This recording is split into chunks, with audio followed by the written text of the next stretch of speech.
Abroad MBBS പഠിക്കാൻ ആഗ്രഹിക്കുന്ന ഒരുപാട് പേരുണ്ടാവും.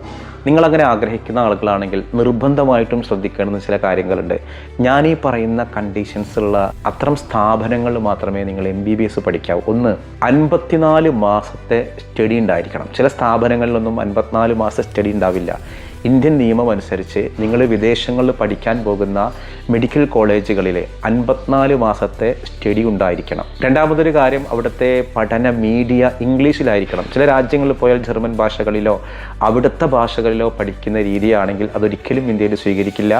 പഠിപ്പിക്കുന്നത് ഇംഗ്ലീഷിലായിരിക്കണം. മറ്റൊന്ന്, നിങ്ങൾ പഠിക്കുന്ന അബ്രോഡിൽ എവിടെയാണോ പഠിക്കുന്നത്, നിങ്ങൾ ആ പഠിക്കുന്ന MBBS കൊണ്ട് ആ പഠിക്കുന്ന രാജ്യങ്ങൾ ഡോക്ടർ ആവാനുള്ള യോഗ്യത ഉള്ളതായിരിക്കണം. ചില രാജ്യങ്ങൾ നമ്മൾ അബ്രോഡിൽ പോയിട്ട് MBBS പഠിച്ചു കഴിഞ്ഞാൽ ആ രാജ്യങ്ങൾ ഡോക്ടർ ആവാനുള്ള യോഗ്യത ഉണ്ടാവില്ല. അത്തരം രാജ്യങ്ങളിൽ പോയിട്ട് നിങ്ങൾ MBBS പഠിച്ചാൽ അത് നമ്മുടെ രാജ്യത്തേക്ക് നിങ്ങൾ പഠിച്ചു വന്നതുകൊണ്ട് യാതൊരു പ്രയോജനമില്ല. മറ്റൊന്ന്, 12 മാസത്തെ ഇൻറ്റേൺഷിപ്പ് ഉണ്ടായിരിക്കണം.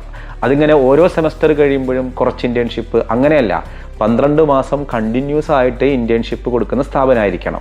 ഇൻറ്റേൺഷിപ്പ് പഠിക്കുന്ന കോളേജിൽ തന്നെ ആയിരിക്കണം നിങ്ങൾക്ക് ഇൻറ്റേൺഷിപ്പ് കിട്ടുന്നത്. അതായത് ചില അബ്രോഡിലൊക്കെ പഠിക്കുന്നവർക്ക് ചെറിയൊരു സ്ഥാപനമായിരിക്കും അവരുടെ പഠിക്കുന്ന സ്ഥലം.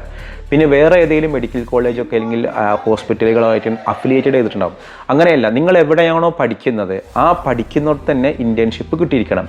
അപ്പോൾ നിങ്ങൾ എവിടെ പഠിക്കാൻ ആഗ്രഹിക്കുന്നോ ആ പഠിക്കുന്ന ആഗ്രഹങ്ങൾ ഞാൻ ഈ പറയുന്ന കണ്ടീഷൻസ് ഉള്ളതാണെന്ന് ഉറപ്പ് വരുത്തിയിട്ട് മാത്രമേ അബ്രോഡിൽ നിങ്ങൾ MBBS പഠിക്കാൻ പോകാവൂ.